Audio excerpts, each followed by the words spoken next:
కళాకారులు నడిపించే శక్తి సంగీతం సాహిత్యాల సొంతమని జగిత్యాల తాజా మాజీ మున్సిపల్ చైర్పర్సన్ అడువాల జ్యోతి లక్ష్మణ్ అన్నారు.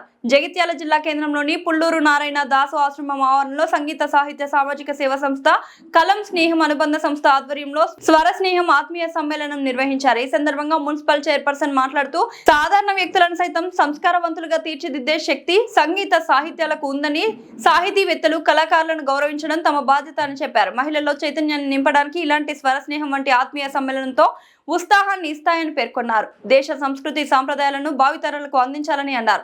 మహిళల్లో పిల్లల్లోని సృజనాత్మక వెలుగులోకి వస్తుందన్నారు. మహిళల్లో దాగి ఉన్న సృజనాత్మకతను వెలికి తీయడానికి సంగీత నాట్యరంగంలో వేదిక ఏర్పాటు చేయడం అభినందనీయమని అన్నారు. ఒక స్త్రీ ఎంత సుందరిమణిగా ఉంటుందో అంతే క్రూరత్వంగా ఉండి పనిచేయగలుగుతుందని చెప్పేసి సందర్భంగా నేను తెలియజేస్తున్నాను. ఎందుకంటే స్త్రీ తలుచుకుంటే చెయ్యంటూ ఏదీ లేదు, ప్రతి ఒక్కటి చేయగలుగుతుంది. అందుకనే మహిళలకు ప్రత్యేకంగా మహిళా దినోత్సవాలు ఉన్నాయి. అమ్మలాంటి ఒక దినోత్సవం ఉంది. తల్లి గర్భాన్ని మోసినట్టు ఈ ప్రపంచాన్ని కూడా ప్రతి ఒక్కరిని ఈ భూమి ఎంతో సహనంతో తీసుకెళ్తుంది. కాబట్టి మీరందరూ కూడా ఈ స్త్రీమూర్తులందరూ కూడా ఒక దేవతతో సమానం అని చెప్పేసి నా తల్లులందరూ కూడా హృదయపూర్వకంగా నమస్కారాలు మళ్ళీ ఒకసారి తెలియజేస్తున్నాను. అండ్ అట్లాగే ఇందాక మా అధ్యశ్రీ గారికి ఈమె గానం అంకితం చేసినప్పుడు చాలా సంతోషం అనిపించింది. ఈ రోజు ఆయన మన మధ్యలో లేకపోవచ్చు, కానీ తెలంగాణకు ఒక గొప్ప సాహిత్యం అందజేసి మనందరినీ తెలంగాణ అస్తిత్వాన్ని మనకు అందజేసిన ఆయనకు హృదయపూర్వకంగా నమస్కారాలు అలాగే ధన్యవాదాలు తెలియజేస్తున్నాను. అండ్ అంతేకాకుండా ఇప్పటికే చాలా విధాలుగా మనం ఎన్నో నేర్చుకున్నాం. ఇట్లాంటి గానాలు గత సంవత్సరం కూడా మనం చేయడం జరిగింది.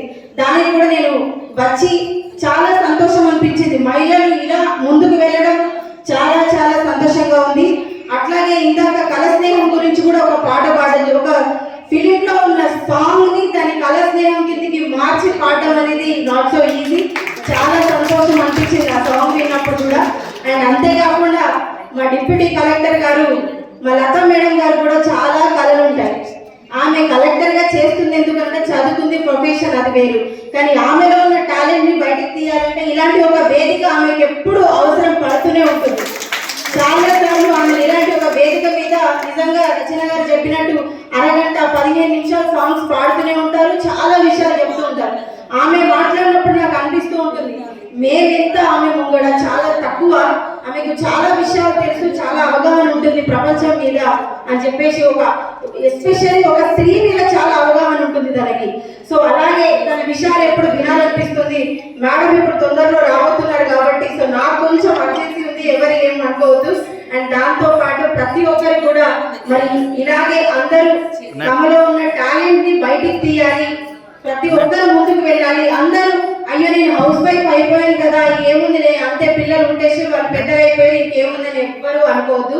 ఖచ్చితంగా ప్రతి ఒక్క స్త్రీలో ఒక టాలెంట్ ఉంటుంది, దాన్ని బయటికి తీయాలి, తీస్తేనే బాగుంటుంది. నాకు కూడా ఇవన్నీ చాలా ఇష్టం, కానీ ఈ రాజకీయాల్లోకి రాసి పెట్టాలని ఉంది, రాసి పెట్టి రావాలని ఉంది కాబట్టి సో ఇలా వచ్చేసాను తప్ప అంతకుమించి ఏం లేదు.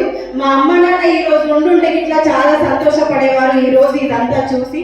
బట్ లేదు, మీరే అందరూ నాకు ఒక తల్లిలా భావించుకొని నేను చాలా సంతోషంగా ఉన్నాను. ప్రతి ఒక్కరిని నా కుటుంబ సభ్యులుగా భావిస్తాను కాబట్టి నేను ఎక్కడికైనా చాలా సంతోషంగా ఉండగలుగుతాను. అండ్ ఇలాగే నన్ను ఆహ్వానించాలి, మీ అందరూ నన్ను ఒక భాగస్వామి చేయాలని చెప్పేసి ప్రతి ఒక్కసారి మిమ్మల్ని కోరుకోవడం జరుగుతుంది. అండ్ ఈ రోజు కూడా గురువు గారికి హృదయపూర్వకంగా ధన్యవాదాలు తెలియజేస్తున్నాను అందరికీ. Thank you so much.